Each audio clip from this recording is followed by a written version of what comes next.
Hi, my name is Jolita and I'm a youth worker from Lithuania. I've been involved in Erasmus since 2008 or 9, well, not Erasmus, but its former programs.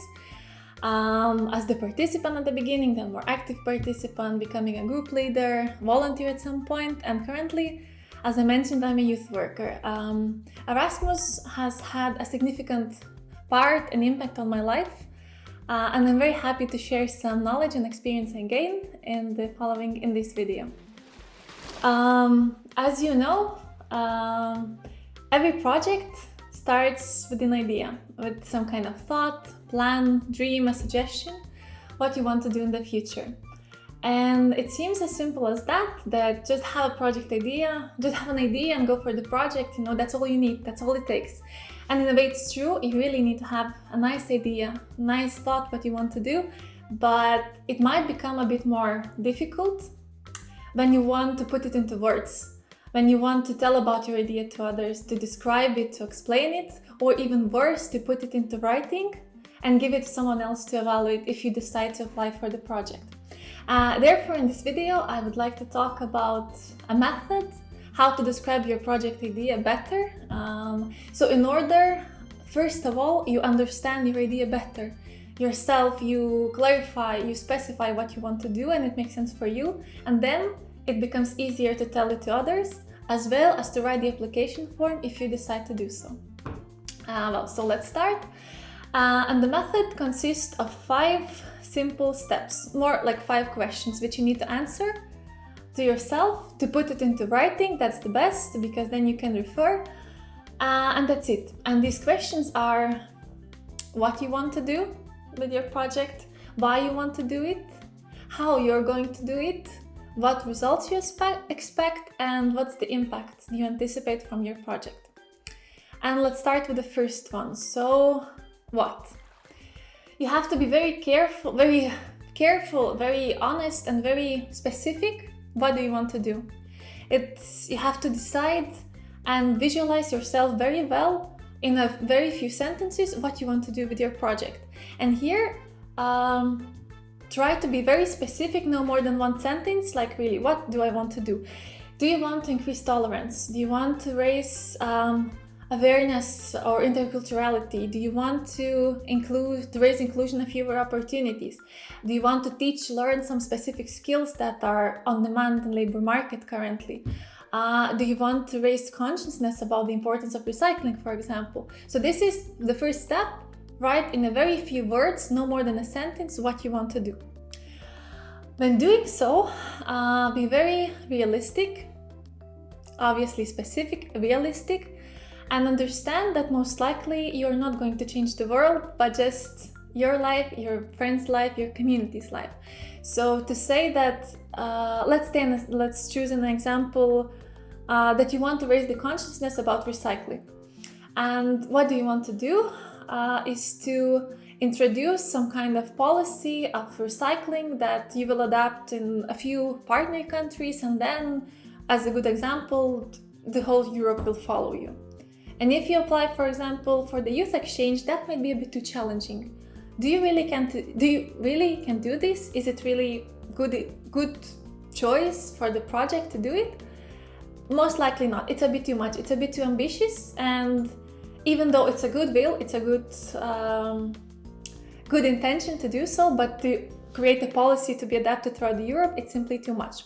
But on the other hand, if you choose to organize a project where you raise the consciousness about recycling through organizing some events, promotion events, visibility, and gathering some people and teaching them about the importance, how to recycle, sharing best practices, doing the mobility, and then going back to communities and implementing that in your communities, in the city that you're coming from, that sounds realistic, that sounds something good to do, and that's something you can achieve throughout your project. So when you think what you want to do, be not only very specific, but also very realistic, what you as a person with your team and partners can do. Then try to be relevant. When you choose what you want to do, Also think why you want to do it, which is related to the next question. I will talk about it later, but be relevant. So is the thing that you want to do, is it relevant for your community? Is it going to be beneficial? For example, the same example with the raising the consciousness about recycling. If you live in the community in the country that has a very high level of recycling, for example, you have different trash bins everywhere, you have it at home, on the street, in the school, you have some continuous promotional events when you talk about recycling, you have some events, with celebrities talking, like it's a really big thing.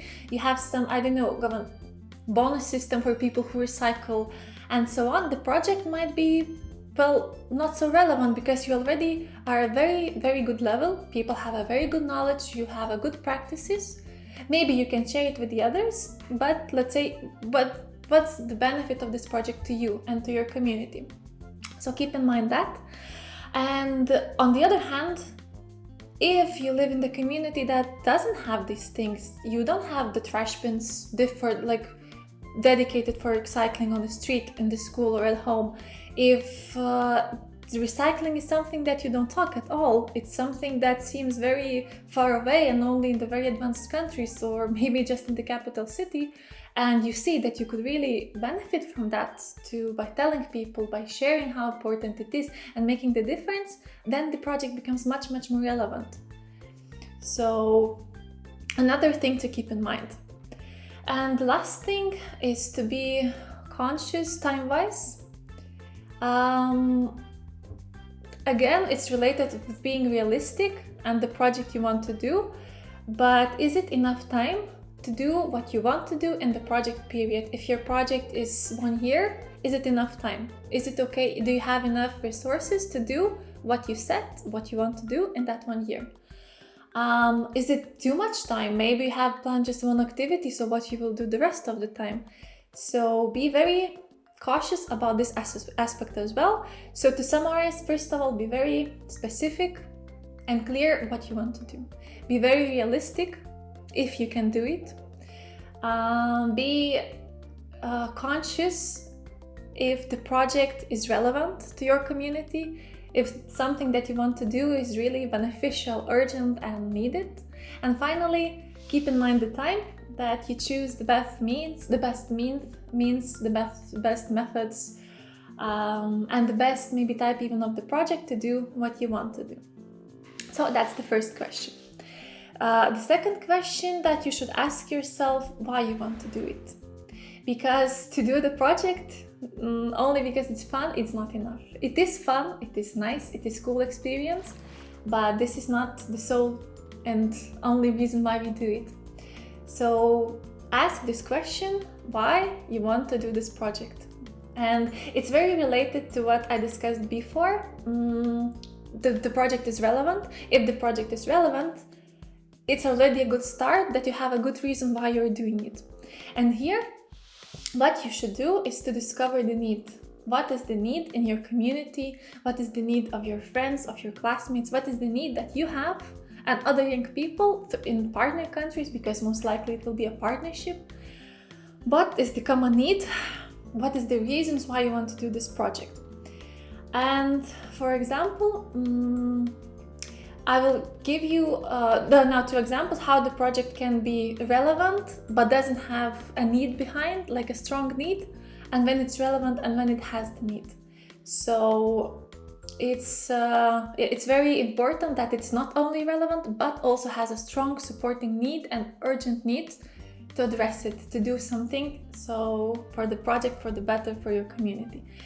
So for example, let's take the example of raising tolerance and the level of interculturality. If you live in a big city, in the capital city, if you have a lot of people coming to live and work from abroad, if you have a lot of even students in your school that maybe are foreigners, you have events in the community promoting, some art galleries, festivals, whatever, promoting other cultures, and basically meeting a foreigner, for you it's nothing new. Like, you're so open-minded, you're so good, like your community is so full of colors and of people and of everyone.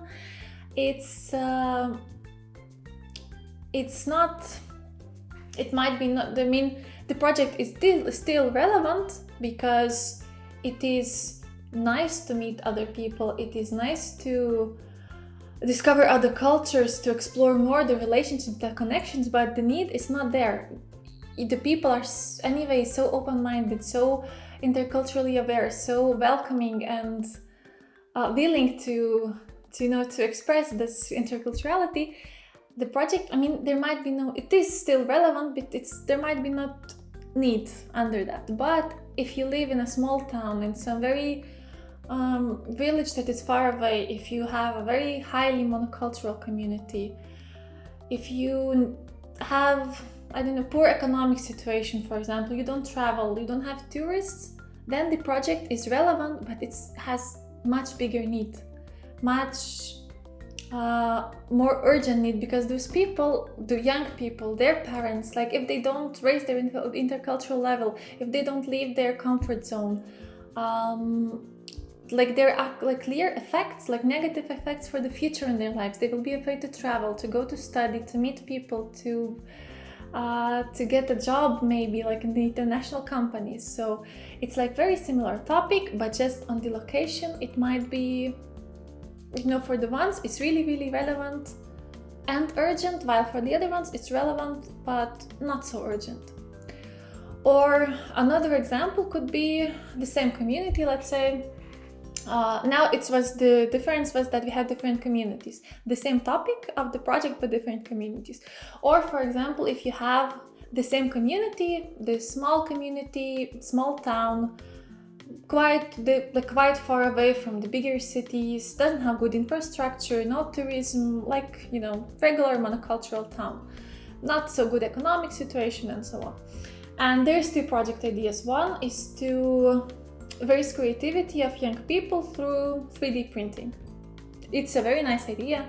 It's a very good innovative means to express creativity, to teach some good skills. But is it something that young people need the most? Is this something that they can't live without? Is it something that affects their life negatively? If they don't learn 3D printing, will their life continue going to the more negative direction? Most likely not. The other topic of the project, you want to raise the interculturality level, is relevant because it's a very small town, as I mentioned, no tourists, no any intercultural contact, so on. And if you don't do it, most likely there will be some negative effects in the future, because as I mentioned before, the young people will be a bit afraid to move out, to go to study, to find a job, to even move abroad, to communicate with people, to get into relationships, connections, and so on. So that's a difference. When the project idea might be relevant, but there is no urgent need to do it. So when you answer the question why you want to do your project, be sure that you find the really, really actual existing needs, urgent need, something that you want to address, and that it's not only you, but your friends, your parents, the young people in other partner countries, you share that need, and this is and you want to do something about it. Then the next question is how you're going to do it, because it's not enough to have a nice idea and have the need. It's not enough. You need to put your ideas, your thoughts, your words into actions. And here it's a so-called planning phase, that how you're going to achieve what you anticipated at the beginning. If you want to raise the consciousness about importance of recycling, how you're going to do it. It's a nice idea. You really are sure that you want to do it. You are sure that there is a need in your community because there's absolutely no information about recycling. So how you're going to address it?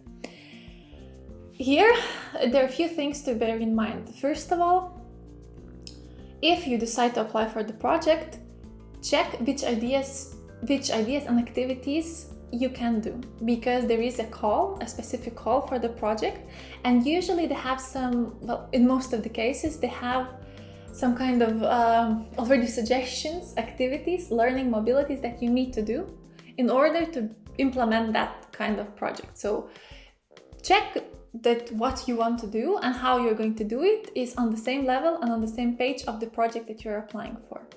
If you're not applying for the project, that you have more space and more innovation, more imagination, more freedom to do it. But if you apply for the project, that's the first thing to do, what you can do, Then be very specific how you're going to do it. And again, it's very important to pay attention to the first two questions, what you want to do it and why you want to do it. The activities have to be related. For example, if we are working, our topic is the same, recycling, the importance of recycling, and the activities you choose to do is some kind of dance festival that you will you're applying for the youth exchange project. You have the learning mobility, and during that learning mobility you will gather, you will learn dancing, you expressing creativity through dancing, and you will organize the festival during which you will promote recycling as well, which is good. That's a nice way to contribute to promoting recycling, but this activity doesn't correspond directly to the need to raising the consciousness about recycling. Like, people learning how to dance will not learn how to recycle. So even though the activity itself is good, it could be a good topic idea for some kind of other project, expressing your creativity through dance, your thoughts, inclusion through dance. It might be good, but this case, it doesn't make sense. It doesn't make too much sense, and that could be a critical mistake why your project is not going to be approved, let's say, because even though your idea is good, you have a nice urgent need which you supported, but the activities doesn't correspond. So it doesn't make, from the evaluator's perspective, it will not make sense to push forward such project because it's too scattered. But on the other hand, if your activities are to gather some group of people for 10, 12, 8 days to share the good examples about recycling, what you do in the communities, to talk about the problems which you have and maybe find solutions together. Maybe someone is applying some kind of methods in their community that you can borrow, learning about the importance of recycling, coming up with the ways how you can promote it in your community, preparing a plan how you will promote it back in your community when you go back. That's another thing. That's another completely two different ways. You see, one is absolutely not related or just a little bit, while the other one is focused directly on the need and on the topic you chose, recycling. So that's the very important thing to consider, that you not only choose the correct application form or the correct call for your project, but also that activities correspond to the need, and that those activities will help to achieve what you want in the first place. Another tips that you should keep in mind and also put down in writing, because it usually helps if you have it in front of you, is create a clear timeline of what you will do, when you will do it, who will do it, responsibilities, and so on. And here focus not only on the implementation part, on that, those few days of the mobility, of the learning mobility, but also on the preparation and the follow-up activities, because each project consists of a few phases. So really write down the activities throughout the timeline that will help you to achieve your goal and will correspond to the needs. Assign responsible people. If you have partners, assign responsible partners. Talk what you can do, what other can do, which are your strengths and weaknesses, and how you can work together to really make it happen. And also a suggestion to identify the stakeholders. Stakeholders meaning people that might be interested or somehow involved in your project. It could be your school, it could be a youth center if you have such in the city. It could be some local authorities if you want to cooperate with them. It could be some specific target group of young people or of the parents or of the teachers. So if your project requires them to achieve the goal, some other people that are not directly involved but would help you, this is a good time to identify them as well. So basically try to put all the information that will help you to achieve the project, how you will do it, who will do it, when will do it, and so on. The next question is about the results. That when you do the project, you expect some kind of results. And when you give your project for evaluation, people judge on this part a lot because they see that, oh, you have a very nice idea, that it's urgent need, and you have some activities planned. So, and what will you achieve with that? What will be the results? Here, again, be very specific, and as specific as possible at least. And keep in mind that there is two types of results: tangible results and intangible results. Tangible results are very specific, very easy to measure, very easy to identify and to calculate and to almost touch it. So, for example, you will like examples of the results, tangible results that you will achieve throughout your project. You will organize 5 meetings in each community. You will organize 3 workshops on recycling on these specific topics. You will involve 100 people, 200, 500, whatever. You will organize some kind of photo voice activity, 1 per community. You will develop a guide on recycling during your project, which you will share with 1 guy. You will do 3 videos promoting the importance of recycling. You will have a photo album of 10 pictures showing the importance of recycling, how people are affected if they're not recycled. So here, simply be very, very specific what you want to do, how you will do it. So just take the information from that, how you're going to do it, and put it here into numbers, into lines, into very just clear, obvious, specific manner. So it's easy to judge that your project is going to produce some really tangible, as it's called, results. The other one, intangible, is not so easy to identify. It's not so easy to measure. It's not so easy to describe, and you cannot touch it as it's intangible. But here, my good advice how to describe intangible results is to simply take what you want to do and make it as if you already done it. For example, I assume that examples help if I talk that way, that if you want what you want to do, the goal, the objective of your project, to raise the importance of recycling. This is what you want to do. So intangible result will be that what you did, you raised the importance of the recycling, the consciousness of the people about recycling. Here you can also put like some numbers.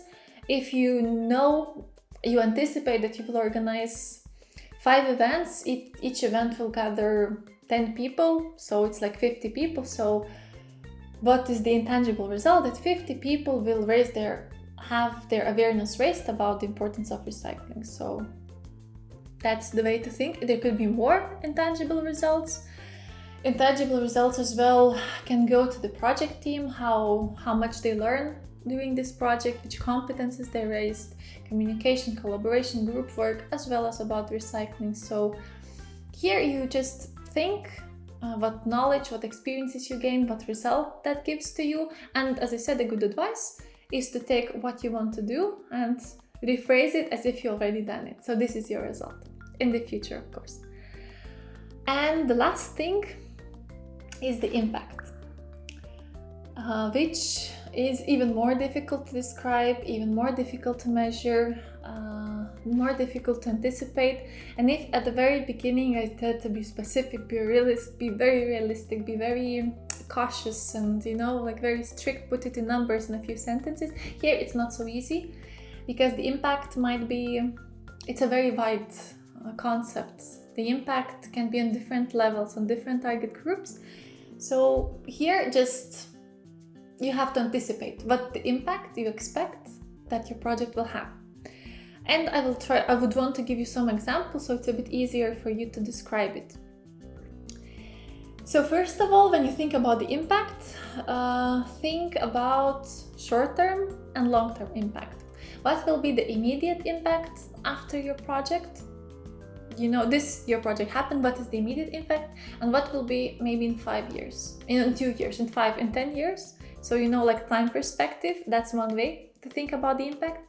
And the other way to think about the impact is to think about the target groups. what impact you will have on different target groups. As your project most likely will have different target groups, it might be young people, could be a specific group of young people, could be the parents or the teachers or the local municipality or the community as a whole. So, and how do you know your target groups? Basically, when you think what you want to do with your project, the need, it's already of the target group, and how you're going to do it. Like there you describe the activities. I will do this, I will do that, I will do this 10th thing. And for each of the activities, you know that this will be done for the teachers, this will be done for the young people, this will be for the classmates, this will be for whoever. So who are the main people for who you're doing this project? Who is behind the need the most, and other relevant people, and just put down the impact. And the most difficult part sometimes it is to distinguish what is project result, intangible project result, and what is the impact. And for example, the same, keeping about the recycling, that you have the result, the intangible result of your project is that you raised the consciousness about the importance of recycling in your community. That's your project results. You did that. You organized events, dissemination activities, exploitation of project results, some promotions, workshops, and so on. So you raised the consciousness about recycling, and that's the result. And the impact will be that you will have the trash bins put onto the street, maybe. You will have cleaner streets because the people will recycle. You will have cleaner, the same schools or your house because you will separate the trash. You will contribute to the overall better recycling system that, if your community starts to recycle better, you will contribute a bit to the better recycling of your whole country. You will increase the reusing of the trash that, can be recycled and can be done something again from them. You will, on the long term, you will contribute to the better life of the people, to the simply healthier life. Healthier lifestyle, healthier environment, happier and better life when you go to the street, and they're nice when you're conscious about your environment, about your future, and about the impact that you leave, your footprint on the ground, on the earth. So basically that's it. That's the five steps, 5 questions that you could follow that will help you to understand the project idea yourself better, as well as to describe it to others. Again, my advice is to put them in writing. It's usually no more than 2 pages. And once, if you decide to write the application form, it is much easier to put everything because there will be much more questions. But if you have this answered, you can always refer to it. Because the application form will consist of what is the goal of your project. So you go to the question what. Then it will be the question how you're planning to collaborate with your partners and to communicate with them. You go to the question how, because you already described there in a nutshell, so you just need to elaborate. The question is why is the project relevant and to which needs it correspond and how it contributes to the Erasmus Programme. You go, if you decide to use the Erasmus Programme, you go to the question why, you have the needs there, you have the clear target group, and since you chose you saw that your project can be applied under this call, you have the information there. There will be really questions about the results, about the impact. So once you have this summary, it helps you to keep everything under control, all the information. It helps you to share it with the others, as well as to put everything in more detailed, in more relevant, in more tidy manner, consistent, and which contributes to good projects, good ideas, and good new initiatives.